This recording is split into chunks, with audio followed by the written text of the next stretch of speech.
v-am spus că spus foarte mult Brawl Stars, acum suntem din nou cu Duncan. O să jucăm la 2, continuăm push-ul spre 1000 de trofee.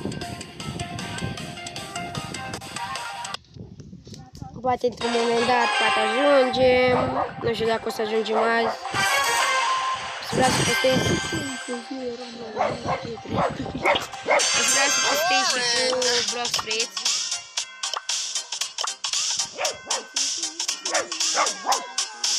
Hashtag I'm so gonna win everything.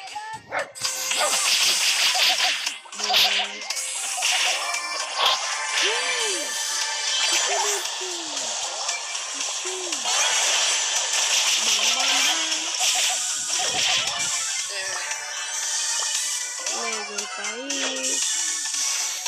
Dacă te duci pe Jack. Stacy. Mergem pe Bibi. Bambidi.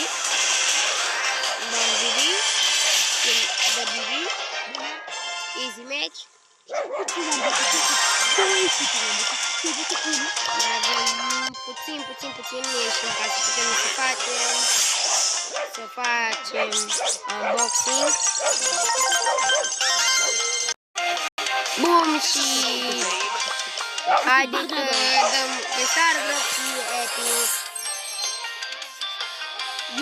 Bum, eșat și am revenit și continuăm grindul. Ce? Damian, joci cu 1000 de trofei. Bun, sperăm să nu pierdem meciul. Nu să pierdem. Niciodată. Bun, deci azi ne activăm. Hai, ne activăm.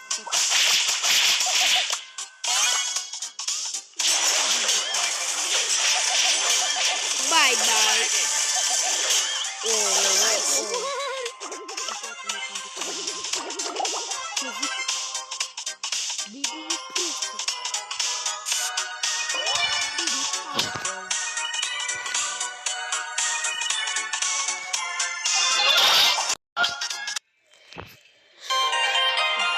Bun, am revenit. Continuăm meciul. Nu-i nimic.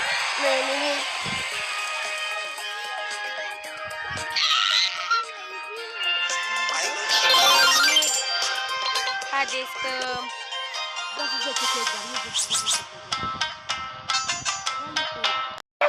Bun, am revenit din meci.